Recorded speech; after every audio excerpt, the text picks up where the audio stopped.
이번 1X 플라이는 내장형 라데온 780M 그래픽카드를 탑재했습니다. 내장형 그래픽카드의 끝판왕으로 불리는 모델이죠.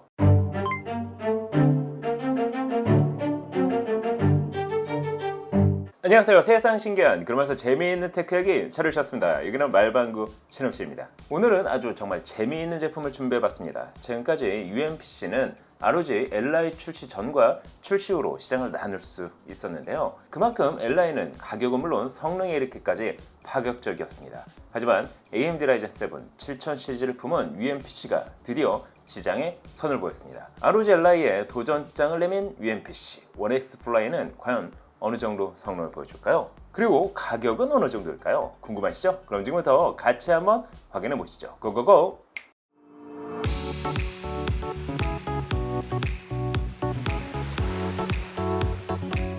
자, 오늘 준비한 제품은 1X 플레이에서 제작한 최신형 UMPC 1X 플라이가 그것입니다. 최신 라이젠 7 7840U 프로세서를 품은 이번 제품은 기본 옵션 기준 976,222원의 펀딩 금액으로 선보였습니다. ROG Li가 99만원대임을 감안하면 사실상 가격 역시 Li를 그대로 겨냥하고 있습니다. 그럼 일단 1X 플라이의 디자인부터 확인해 보도록 할까요? 이번 제품은 디자인에 있어서도 많은 부분 변화를 줬습니다. 기존 1X 플레이어 시리즈의 디자인 아이덴티티는 그대로 물려받으면서 전체적인 사이즈와 중량을 줄여 휴대성에 포커스를 맞췄습니다. 그 덕분에 263.6mm, 98.25mm, 두께는 22.6mm로 상당히 슬림하게 제작됐을 뿐만 아니라 중량은 무려 580g으로 ROG Li의 608g보다 약 28g 더 가볍게 제작됐습니다. 사이즈만 놓고 보면 Li보다 더 컴팩트한 것은 물론 심지어 아이언에어 2보다 더 작게 제작됐는데요. 측면 RGB 플라이트 윙 부분과 상단 LR 버튼 라인은 유광 블랙 컬러의 플라스틱 소재, 그 외 부분은 무광 블랙 컬러의 러버 소재를 사용 투톤으로 포인트를 줬을 뿐만 아니라 그립감 역시 좋아졌습니다. 특히 하단 RGB 플라이트 윙의 문구는 퍼스널라이즈 엠블럼을 지원, 주문 시 자기만의 문구를 넣을 수도 있습니다. 확실히 이번 1X 플라이는 전작 대비 슬림하고 가볍고 그립감이 좋아졌지만 여기서 끝나지 않았습니다. 중량은 더 가벼워졌지만 배터리는 48W의 대용량 배터리를 탑재했기 때문이죠. 참고로 이는 스팀덱과 ROG Li의 40W보다 더 높은 용량입니다. 1X 플라이의 포트 구성 역시 마음에 들었습니다. 대부분의 UMPC는 Type-C 포트만 지원하지만 이번 1X 플라이의 경우 상단 USB 3.2 Type-A 포트를 시작으로 상하단 2개의 USB 4.0 Type-C 포트, 거기에 마이크로 SD 4.0 포트 및 3.5mm 오디오 출력 포트까지 다양한 포트 구성을 지원하고 있습니다. 다만 ROG Li와 같이 전원 버튼의 지문 인식 기능을 지원하지 않습니다. 하지만 개인적으로 디스플레이 품질이 궁금했습니다. 97만원대 UMPC에서 원가를 낮출 수 있는 건 바로 디스플레이의 품질이기 때문이죠. 이번 1X 플라이는 7인치 사이즈 FHD 해상도를 지원하는 IPS 패널이 사용됐습니다. 세격은 sRGB 100%를 지원할 뿐만 아니라 게이밍 UMPC답게 120Hz의 고주사율 역시 지원합니다. 전체적인 사이즈에서도 알 수 있듯 울트라 슬림 베젤을 적용했으면 물론 밝기는 450니트 수준을 보여줬습니다. ROG Li의 500니트 밝기보다는 아쉬울 수 있지만 실사용에 있어 체감은 그리 크게 느끼지 못했습니다. 이 정도면 사실 디스플레이에서 원가 절감을 시도하지는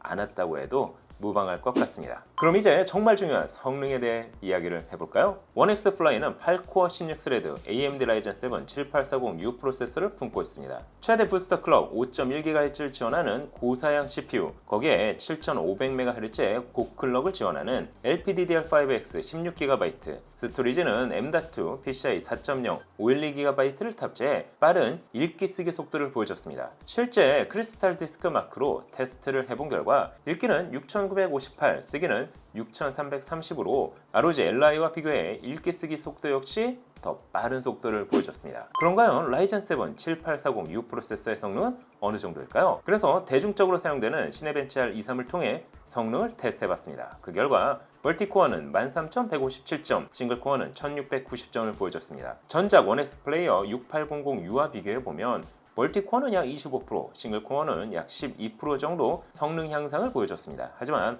ROG Li의 Z1 익스트림과 비교해보면 멀티코어에서는 약 5%, 싱글코어에서는 약 3% 정도 ROG Li가 더 높은 점수를 보여줬습니다. 하지만 오차 범위를 감안한다면 사실상 비슷한 성능이라 할 수가 있겠죠. 그도 그럴 것이 Li에 사용된 Z1 익스트림과 7840U의 스펙이 기본 클럭은 물론 최대 부스터 클럭까지 동일하기 때문입니다. 그런데 여기서 한 가지 궁금한 점이 생겼습니다. 1X 플라이의 경우 전용 프로그램을 통해 TDP 값을 최소 4W부터 최대 30W까지 변경해 사용 가능합니다. 당연히 TDP 값에 따라 성능 차이를 보일 수밖에 없겠죠.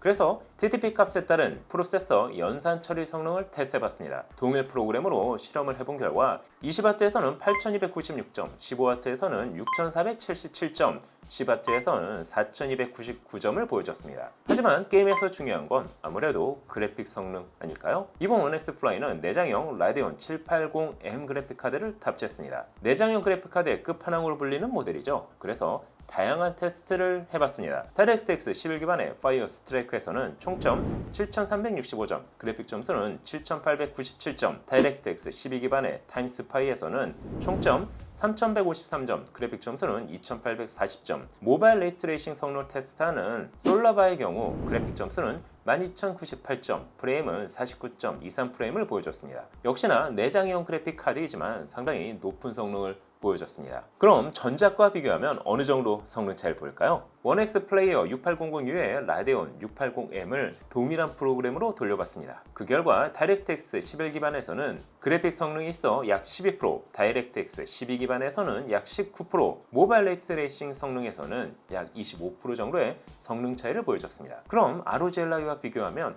어느 정도 성능 차이를 보일까요? 다이렉트X 11 기반에서는 총점 7581점, 그래픽 점수는 8119점으로 1X 플라이보다 약 4% 정도 더 높은 점수를 보여줬습니다. 다이렉트X 12 기반에서는 총점 3193점, 그래픽 점수는 2868점으로 거의 비슷한 점수를 보여줬는데요. 모바일 레이트 레이싱에서는 1901점, 프레임은 44.84프레임으로 오히려 1X 플라이가 약 11% 정도 높은 점수를 보여줬습니다. 사실 ROG Ellai의 Z1 익스트림의 경우 라데온 780M 커스텀 GPU를 사용하는 만큼 사실상 오차 범위를 감안한다면 1X 플라이와 그래픽 성능에 있어 큰 차이를 보이기 어렵습니다. 다만 1X 플라이의 경우 7500MHz의 고클럭의 램과 더 빠른 속도의 저장 공간을 사용하는 만큼 아무래도 그로 인한 이점은 있는 건 사실이겠죠. 그럼 TDP 값에 따른 그래픽 성능 차이는 어느 정도일까요? 다이렉트X 11 기반은 물론 다이렉트X 12 기반에 이르기까지 확실히 TDP 값에 따라 성능에 큰 변화가 있는 걸 알 수 있었습니다. 프로세서의 연산 처리 성능은 물론 그래픽 성능까지 TDP 30W에서 가장 높은 성능을 보여줬지만 UMPC 특성상 휴대를 하고 게임을 즐긴다면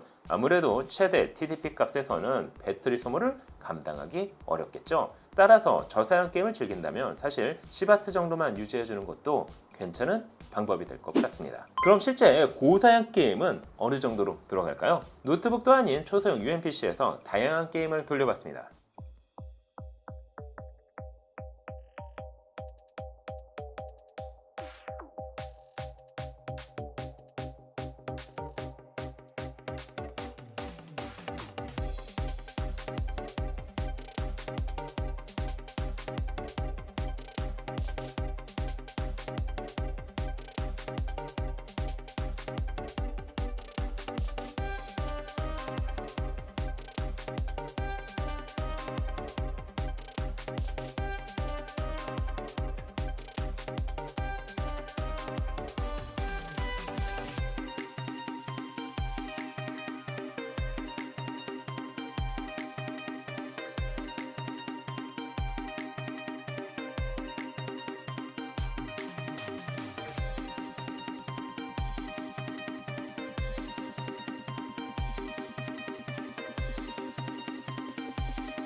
총 5가지 게임을 테스트해본 결과 휴대가 간편한 UMPC, 특히 내장 그래픽 카드를 품고 있음에도 준수한 성능을 보여줬습니다. 확실히 게이밍 UMPC 성능 기준이 많이 올라온 것 같은데요. 예전만 하더라도 UMPC에서 30프레임만 넣으면 게임을 할만하다고 했으니까 말이죠. 상품 페이지에 나와 있는 것처럼 해상도를 1280 곱하기 720으로 낮춘다면 동일한 게임도 더 쾌적한 환경으로 게임을 즐길 수가 있었습니다.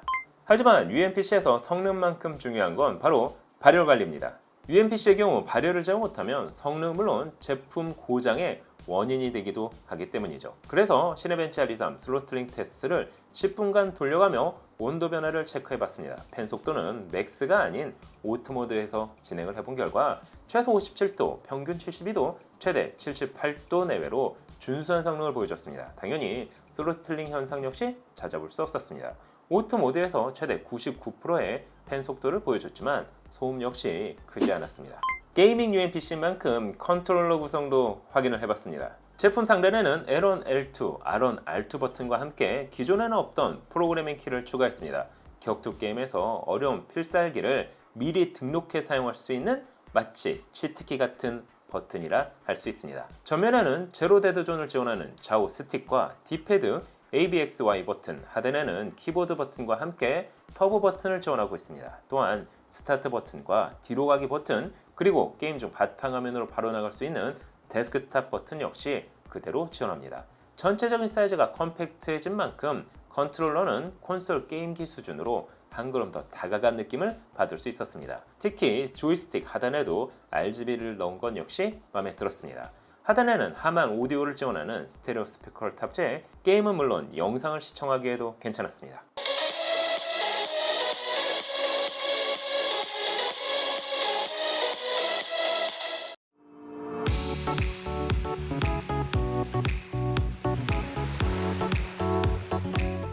자, 그럼 정리를 한번 해보도록 할까요? 이번 원엑스 플라이는 펀딩 금액 기준 기본 옵션 $739, 원화로 약 97만 6천 원대로 100만 원이 넘지 않는 금액에 펀딩이 되고 있습니다. 컴팩트한 사이즈의 7840U를 품고 있을 뿐만 아니라 배터리 역시 48W시로 충분히 경쟁력이 있어 보였습니다.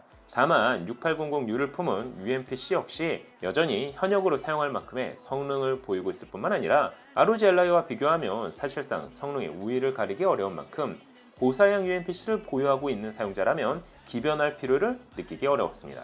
다만 새롭게 UMPC 구매를 희망하신다면 이번 원엑스 플라이는 분명한 선택지가 될 수 있어 보입니다. 하지만 펀딩 제품의 경우 국내 AS를 받기 어려운 만큼 국내 정식 수입 제품을 기다리는 건 역시 또 하나의 방법이 될 수가 있겠죠. 정말 게임이 콘솔 기기에 가까워지고 있는 UMPC, 다음엔 닌텐도 스위치인지 알고 구매했던 짝퉁 닌텐도 스위치 제품에 대해 알아보도록 하겠습니다. 여러분이 보시기엔 어떠신가요? 오늘 영상은 여기까지. 모니터는 크게, 램은 많이, 하드는 진짜 못해먹겠네. 맨날 똑같은 거 더 이상 못하겠어요, 스승님. 도대체 언제 전설의 컴퓨터 구매 비법을 전수해주시는 거죠? 이제 너에게 이 비법을 전달해줄 때가 온 게로구나. 바꿔라. 이건 노트북도 말방구.